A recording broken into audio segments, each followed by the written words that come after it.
Have you ever worn a suit made entirely of bamboo? That's what I thought. Or maybe you have.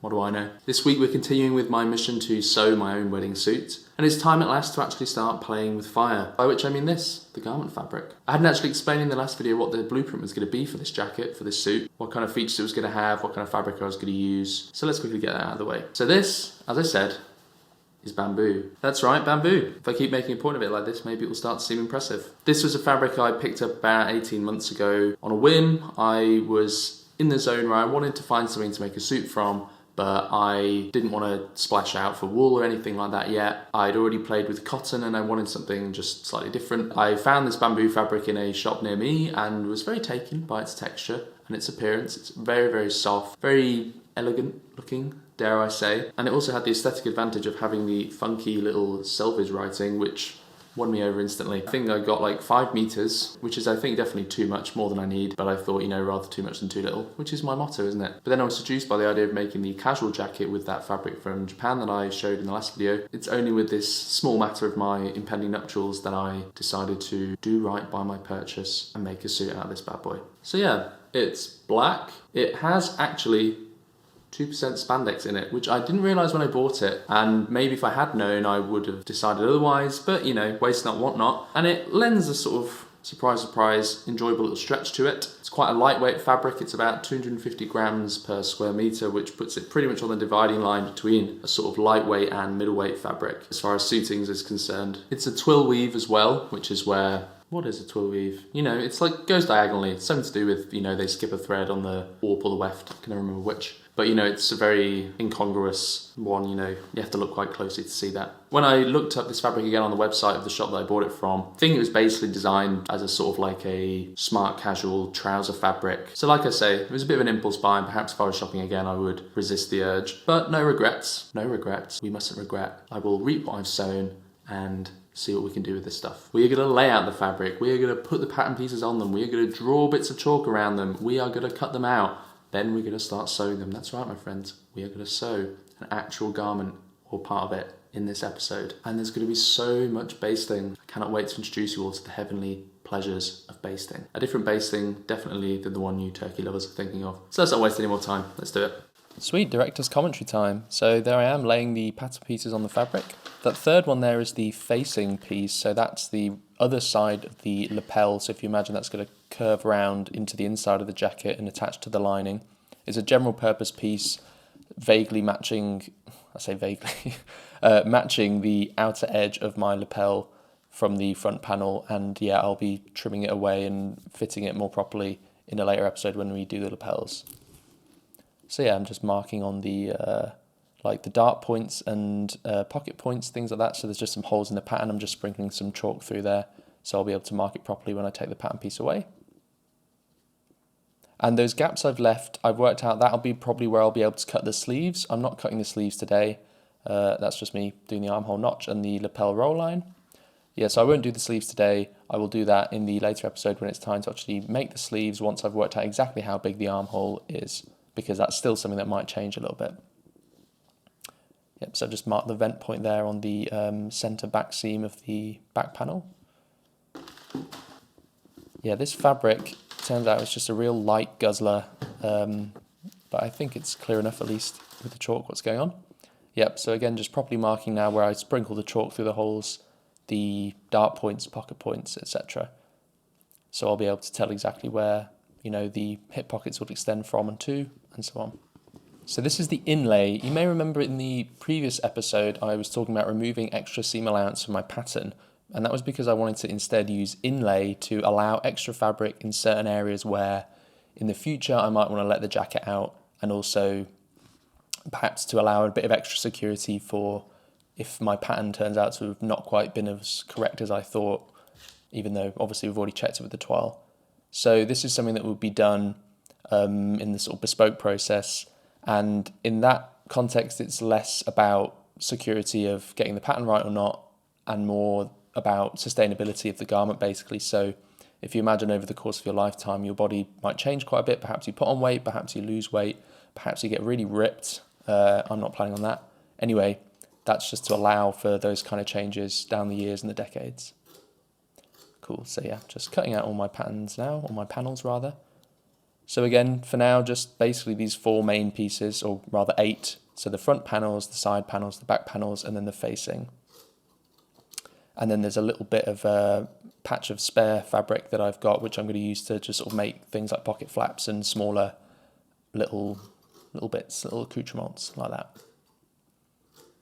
Yeah, so I just pinned the blank bits where I'm going to cut the sleeves out of there so that I'll be able to sort of find them again in the massive roll of fabric that I'm going to leave behind after cutting these out.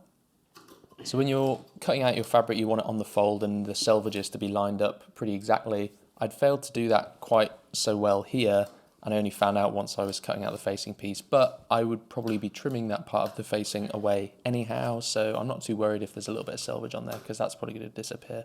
And I'd rather do that than, you know, relay and redraw and recut, well, not recut, but you know what I mean, than fiddle with all the other pieces. You know, the facing is going to have to take the hit there.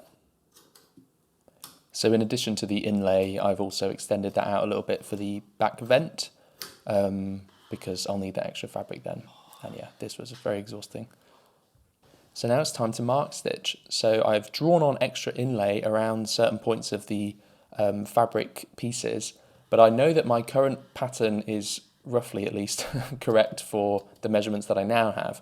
So what I want to do is mark on both sides of both panels of each pattern piece where the patterns themselves actually extended to, so that I know where the panel that I need now stops and where the inlay for the future begins.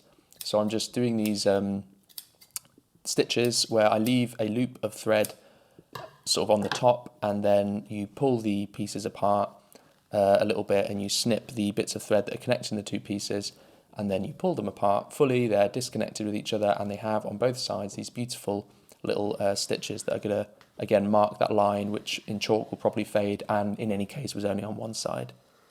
So yeah, and then there's tailor's tacks for marking things like the dart points. So individual points, you just do a couple of loops, and then it's the same thing. You'll sort of ease the 2 panels of fabric apart from each other, snip in the middle, and again, you'll be left with these threads marking, again, you know, where the actual edge, the cutting edge of the pattern piece was, and where the inlay that, again, you currently don't need, but in the future might, will begin. And you'll notice I've marked the wrong sides of the panels just with the letter W for wrong, just so, because it's quite hard to tell with this fabric what's the right side and what's the wrong side, so it just makes it a bit easier for me before I sew them together. Honestly, I just absolutely love doing these sort of basting stitches, mark stitches and the like. It's very therapeutic, it's very relaxing, and it just looks super fancy. Yep, so I'm just marking with chalk on the wrong sides of the front panels where I will be sewing the darts. So these darts are these sort of very long diamond-shaped ones as opposed to a triangular one that ends in the pocket. And here I am, the first actual stitch of the garment. So yeah, so I'm leaving the threads loose at the ends. I'm not back stitching because I'm going to rather tie them off by hand as I'm doing here. Just creates a bit less bulk. And then from the wrong side, I am going to snip through the centre of the dart until about, well, basically as close to the end as I can probably get, but no closer than maybe 1.5 centimetres. And please don't do what I'm doing here using your seam ripper, because you may, as I did, yank the actual weave of the fabric out of place, and that is not what you want to do. So just be patient, as I wasn't, and yeah, use your scissors. Cool, so basting now together the side seams of the front and side panels before I sew them with the machine. Again, oh my god, it's just, I could do it all day. It just makes me feel so good. Doesn't it look snazzy? Is that just me? Anyway. Yep, so 1 centimetre seam allowance around, just a pretty simple sewing that seam. Nothing to see here. So after this, we're going to move and do the welt pocket that's going to be on the left front panel on the chest. I've never done this method before, but you can sew along. Your instructions might differ if you're using a pattern. So that piece there with the fusible, that's the width of the pocket opening, and then that's the half of the pocket bag underneath it. So yeah, I'm going to sew along there. I'm basting it together now and just easing the bottom in a little bit so that when I open the welt shape out in a second, it will just assume that shape a bit more readily. And now just sewing along the edges there of the fusible. and just snipping away this excess that I don't need, leaving sort of 0.5 centimetre seam allowance on the sides, snipping the corners so it'll fold out nicely, and then, yeah, turning it around. So when I was sewing down the sides there, I didn't backstitch at the bottom because here I'm going to open those seams out again just a tiny little bit so that I can see that line again that I drew on. So this is a piece of pocketing that is going to be used on the wrong side as reinforcement. You can use fusible interfacing if you want, as long as it's much lighter than the garment fabric itself, as in not as heavy. So yeah, I'm just basting that on, and then on the right side marking the actual pocket line, placing the pocket down so that the line I drew on the fusible matches the pocket line, sewing it along that line.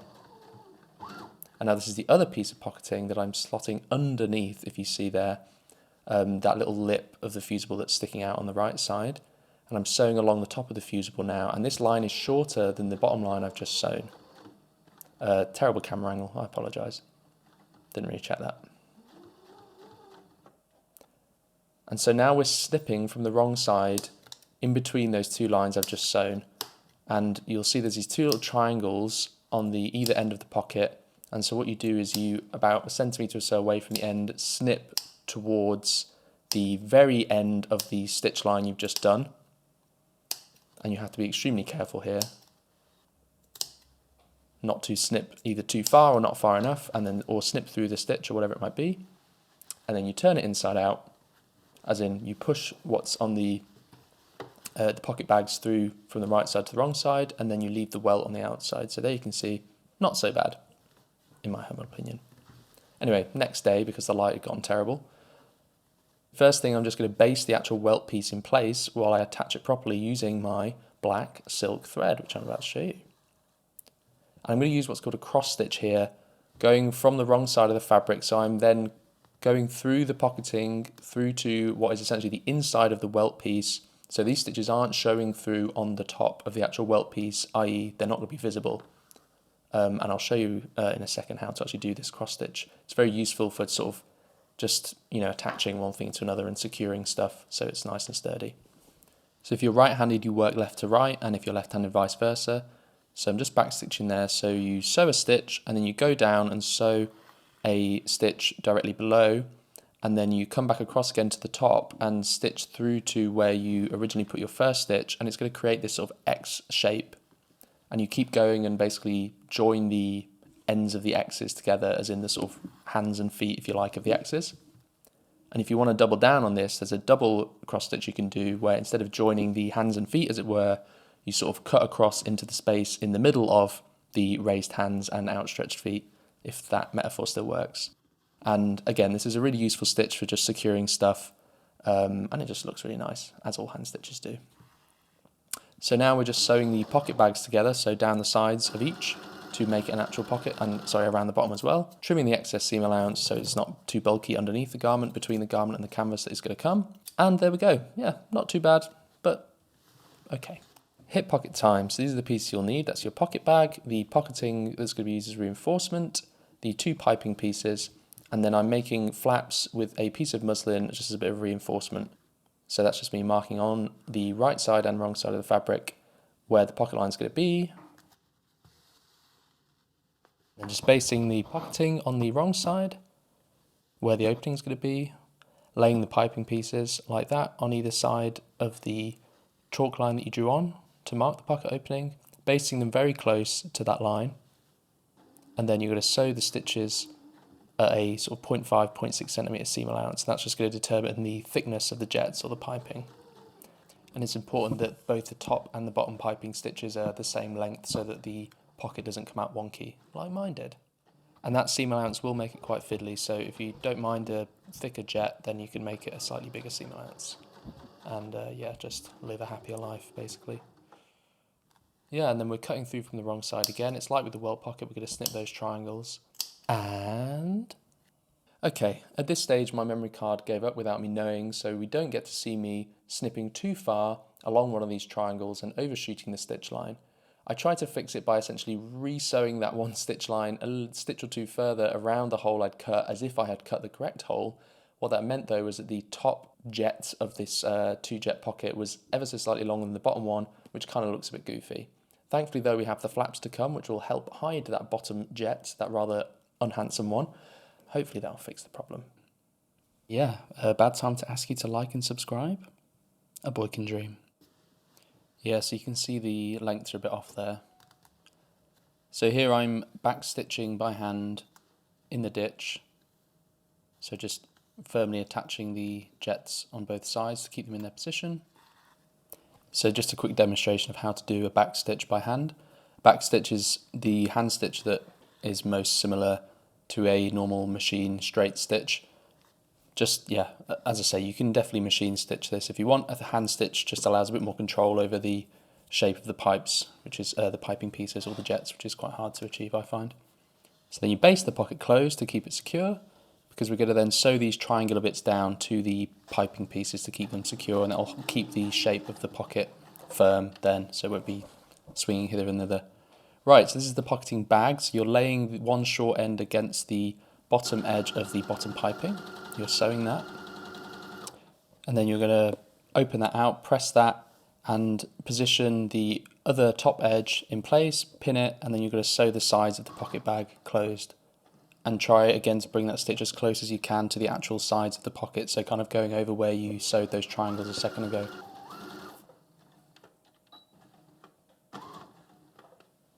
And then we'll be trimming the allowances, the seam allowances a bit, just again to reduce the bulk of the pocket within the jacket. Oh, the scissors are really so blunt and stiff. I should probably do something about it. Mañana. Right, so these are the flaps. So you're laying the two pieces on top of each other, right sides facing. If you are using any interfacing, you put it on top of one of the wrong sides. Stitch around there with your 0.5 centimetre seam allowance, because we just want to keep that a very small, non-intrusive seam allowance. And then we're going to snip the little corners. So again, by the way, yeah, you're leaving the top edge open so that you can unfold the flap out, like so.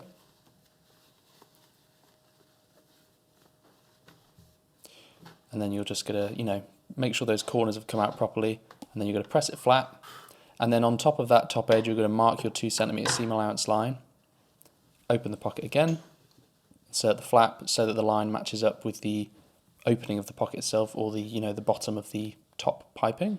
You're going to just secure that in place. You can pin it of course, but any excuse to baste, I'm going to take it. And yeah, so that flap is now caught between the top edge of the pocket and the top edge of the top piping on the inside. So you're just going to, on the wrong side of the jacket, sew all those layers together, and you'll catch the pocket flap, the top of the pocket flap in between them, and then that will be officially attached to the jacket. It will be a fully functioning flat pocket. And yeah, that flap has totally hidden this horrendous mistake that I made. So if I was just making jet pockets, things wouldn't be looking very good for me right now. But as it happens, feeling good. What a thrill. Yeah, so there we go. I'm making all the mistakes, it seems, so you guys don't have to. I'm still pretty pleased. I'd wear it. Let me know if you would in the comments. Just please don't let me know if you'd pay for it, because I think I know the answer. Anyway, next week we'll be doing the sewn-in canvas. Till then, we're done. Have a good one.